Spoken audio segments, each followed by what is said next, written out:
Hello and welcome back. This is Adam Rosen. You're listening to the Total Knee Tips and Pearls podcast.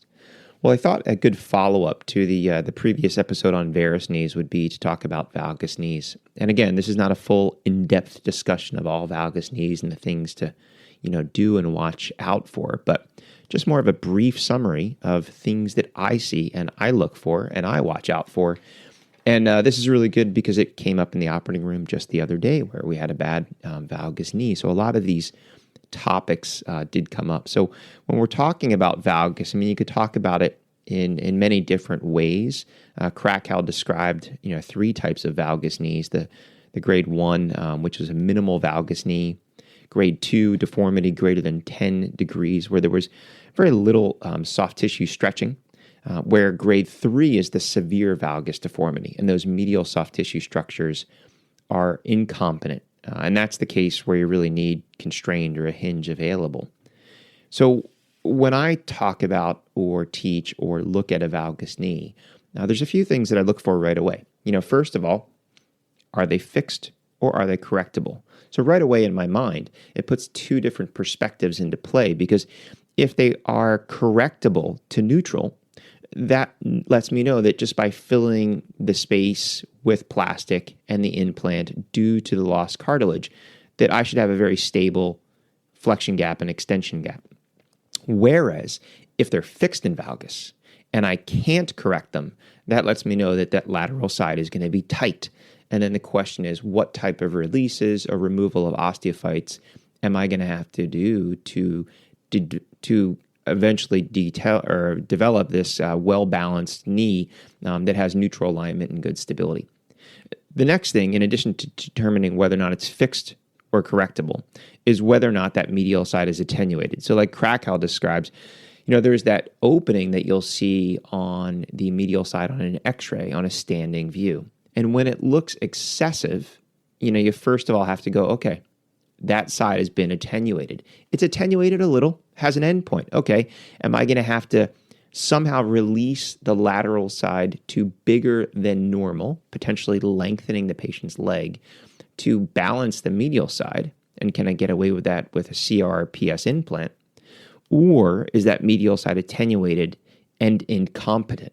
And that's the case where you really need to have some type of stabilized insert available, or even a hinge if it's severely attenuated. And that helps with the preoperative planning. The next thing I worry about is the bone loss or bone defects or bone anatomy. So do they have a huge defect or groove in the lateral tibial plateau? Have they eroded? And you can see this on the AP sometimes and on the lateral, but you see this huge amount of scalloping. And if that's the case, is it small enough where I can just resect to that level, maybe using a bigger poly, but without having to go to an augment? Or is that wear very excessive, where, cutting it flush at the level of the defect would lead to some abnormalities, and I may actually need to augment that side or use a cone or a sleeve? And also the dysplastic lateral femoral condyle. A lot of these people are in valgus, but they were born anatomically with this dysplastic lateral femoral condyle, and you have to keep that into account, both for your distal femoral resection and your posterior condylar resection. Now, if we get in there and we're taking care of this knee, so again, the first thing and the biggest mistake that I think I see a lot of people potentially make is they will say, okay, I have a little bit of a flexion contracture, I'm in valgus. They make the distal femoral cut, and they go, oh, the lateral side is really thin. It's not enough. I have to take two more. So they take two more, and in essence, they elevate the joint line, and they make everything looser in extension. So just know that in a dysplastic lateral femoral condyle, that cut is going to be quite thin. So I'm looking more at, is my medial resection appropriate for the implant that I'm using? Is my cut through the notch isometric with the PCL insertion? That kind of gives me an idea right away that, yeah, I probably have restored the joint line. Your preoperative templating comes into handy as to what was the patient's distal femoral angle. And you also have to decide, and again, this is very complicated, but it comes down to what's the patient's natural anatomy, how much valgus they were in, what is the anatomic alignment of the tibia, and then am I going to cut 5 degrees of valgus or 6 degrees of valgus or even 7 degrees of valgus in certain cases. So you have to kind of combine all of that information together to help you determine But it is much easier to go back and cut two more than cutting too much from the get-go and running into issues with laxity and trying to overstuff the joint. Because if you do make that mistake, you took your cut, it was too thin, you took two more, and then you realize your extension gap is loose, your flexion gap is balanced. Now you potentially have to downsize and anteriorize your femoral component at the end of the case to open up the flexion gap to then balance that bigger extension gap that you've created. So the next thing, which is really important, is if you cut your distal femur, and for me, again, if you've listened to the previous episodes, my typical, scenario is cut the patella, cut the distal femur, size rotation, cut the 4-in-1, cut the tibia, balance trial. In a valgus knee, sometimes I will modify that and go back to my gap balancing days. So I will cut the distal femur, and then I will expose and cut the tibia. And then I will gap balance my extension gap. And if there are structures that are tight, my preference isn't a potential sequence every single time. It is releasing what is tight and releasing a little if it's a little tight, but being more aggressive if it's very tight. So what I mean by that is, if the IT band's a little tight, I'll take an 18 gauge and I'll pie crust it. If the lateral collateral is a little tight, I'll pie crust it. My tight inflection versus extension. What structure is tight? Do I have to release it? Do I have to release the popliteus? And the problem there is the difference is a very, very tight knee. I see some people afraid to release the lateral collateral. So what happens is they release the IT band, release the IT band, release the IT band, still tight. Release the popliteus. Maybe they've done it in reverse order. Release the popliteus, then the IT band. So you've released those structures. And now you're still tight, and now you have to release the lateral collateral. So if the lateral collateral is the structure that is excessively tight, sometimes it is better in a severe deformity to release the lateral collateral, which then still allows you, the IT band or the popliteus or both, to have some type of lateral constraint. So you have to take into account what is tight, where it is tight, extension or flexion, how tight is it, what is my deformity, and how far am I going to have to go to release it? Because you don't want to be afraid to release a big structure by releasing small structures and then realize after releasing all of the small structures that the only structure left is the big structure that you now have to release. Now, the other options too is it's much easier to see on the medial side. Medial osteophytes, you've done a medial sleeve release and a varus knee, and you can take off the medial osteophytes. It's a lot harder to see those lateral osteophytes, especially down at Gertie's on the lateral tibial plateau. So what I typically do is after the tibia and the femur are cut in extension or slight flexion with a bump, you can get a Homan over there, and I find if you take the bovie, you can clean off the IT band insertion at just the rim of the lateral portion of the tibial plateau, and you can get a small rongeur in there and take off those osteophytes. But it's a very common missed area to look for or to remove osteophytes there. Like every femur, I always teach everybody when you do the femur after the 4-in-1's done, every femur should look the same. If we haven't done our chamfer cuts, though, we're still going around with a bovie and resecting the synovium back from where the articular margin is, and really identifying and removing all of those osteophytes all the way around the lateral femoral condyle, again, to prevent tenting of those lateral structures, which could make you excessively tight. So you don't want to release tissue before you've already removed all of the osteophytes. So that becomes important. So then the next thing is, which comes into my gap balancing, is the rotation. I think the rotation on a valgus knee is definitely more difficult and more important than a varus knee. I find a lot of people make the mistake, and again, you may have heard me talk about this briefly before, but the mistake I see a lot of people make, and they're taught, is I'm going to externally rotate it if I'm going off the epicondylar axis or posterior condylar axis, and if I'm going off the posterior condylar axis because there's posterior lateral cartilage wear, I'm going to overly externally rotate it to make up for that defect. And then, notoriously, what happens? You are loose in flexion and you are tight in flexion. You're loose medially and you're tight laterally. So think about this. You, on purpose, created or induced more external rotation into your 4-in-1 cutting guide. And then when you balance it, you are looser in flexion and you are tighter, or you're looser in flexion medially and you're tighter in flexion laterally. Why? Again, because they had a dysplastic lateral femoral condyle, and the implant doesn't have a dysplastic lateral femoral condyle, and they've already stretched their medial structures.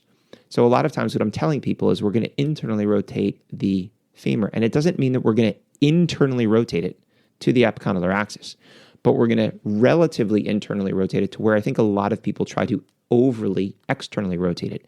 And if you do gap balancing, you'll see this, where if you eyeball where you think it needs to go, maybe use a shim or use a handle, or you do something to overly externally rotate it, and then you put in what I typically use is lamina spreaders, or you can use a gap checker of any sort, is I put the lamina spreaders in there on the cut tibia and the posterior aspect of the 4-1, and you can gap balance it. You can see where it sits to give you a rectangular flexion gap. And if you do this over and over again, you start to see, that's what it's supposed to look like. And again, use other landmarks to teach yourself, what does the trochlea look like? Where is the rotation in relation to the trochlea? Try not to look at everything else.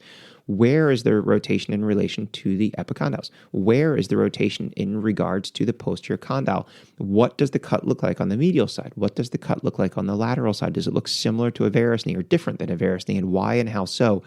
And then certain instruments allow you to attach a handle to the 4-1. I like to use that as a drop rod, and I can line that up with the dots that I've made on the tibia. So if I lift the leg to open up that flexion gap, it's another reference point for my eye to see that you have created this rectangular flexion gap. So I think those are all really important. And then now you've pinned your block, you do your 4-1, and now you check yourself through your range of motion and realize, my extension, I'm stable medial lateral. My flexion, I'm stable medial lateral. So those are really, really important things. And I think going through that sequence or the algorithm, and again, certain knees you might change based on the deformity or based on your comfort or based on the stability.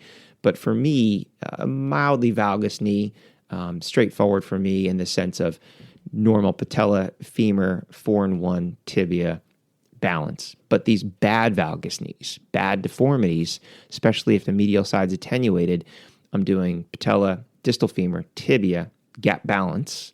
And then I have to decide, can I get away with a CR or dished or PS? But I always have some type of constraint to back up.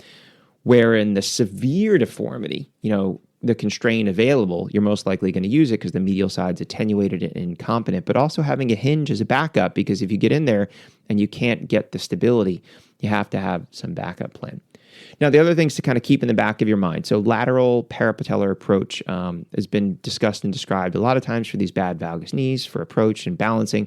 I personally haven't used it for bad valgus knees. I still use a median parapatellar approach. Other options that people will talk about, especially if the medial side is attenuated, is doing a medial soft tissue advancement. Again, it's discussed. It's out there. It's not something I've done, but it is there.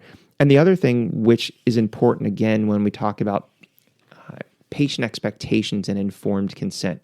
I talk to all patients about all complications, but again, the overweight diabetic, we have a longer discussion about what an infection entails in more detail than a healthy patient. A valgus knee, I always go into a little bit more detail when we talk about nerve injuries and what would be a nerve injury, a perineal nerve palsy, once I've corrected their leg, as far as stretching and things we would look for and weakness and how we would treat it. Luckily, it happens very rarely, but if someone even has a temporary nerve palsy, they're quite scared if they didn't know and understand that it could happen. Whereas if they do wake up and the foot's a little weak and you've explained it to them and we release the dressings, flex their knee up, keep an eye on it, it resolves, it becomes a much easier postoperative course for that patient from an anxiety and a mental standpoint. And for you, because you've explained it ahead of time, you're not trying to backpedal and explain it after and go, it's because your knee was, knock-kneed and this commonly happens. It always is better to inform those patients preoperatively. And then the last thing, again, as far as complications is, especially these patients that have an attenuated medial side, I do let them know that there is a possibility that there may be a leg length discrepancy. This is a lot more common with hips, but knees, very rarely leg length discrepancy because those ligaments are fairly fixed. But in a valgus knee where they've had an attenuated medial side, and you may have to release more on the lateral side and put a thicker poly in to balance those gaps, you have to let these patients know that there may be a sense of a leg length discrepancy for them because you did have to increase them a few millimeters to balance the leg. So just kind of my thoughts and 2 cents on valgus knees, things to watch for. But again, going into it, think about, look at your x-rays. Is the deformity fixed or correctable? It gives you an idea of what you might have to do to balance the knee or how hard or easy it may be. And is the medial side attenuated or incompetent? That's really important as far as implant choice and having things available that you might need. And the other important thing is just because the lateral bone cut on the distal femur looks thin, do not automatically knee-jerk drop the block back 2 and take 2 more. Really assess what your x-rays were, your preoperative templating, what the thickness on the medial side of the cut was, how isometric it is to the PCL insertion, and just know that if you're tight in extension, you can always go back and cut 2 more. If you cut 2 more and you're loose in extension, you're going to have to figure out how to fix the problem that you created.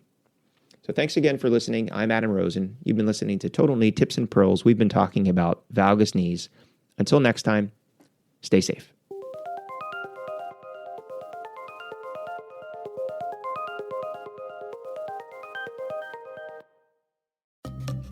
You've been listening to the Total Knee Tips and Pearls podcast. Make sure that you're subscribed so you'll be notified of future episodes. And please take the time to leave a review. It helps other people like you find the show. Until next time, stay safe.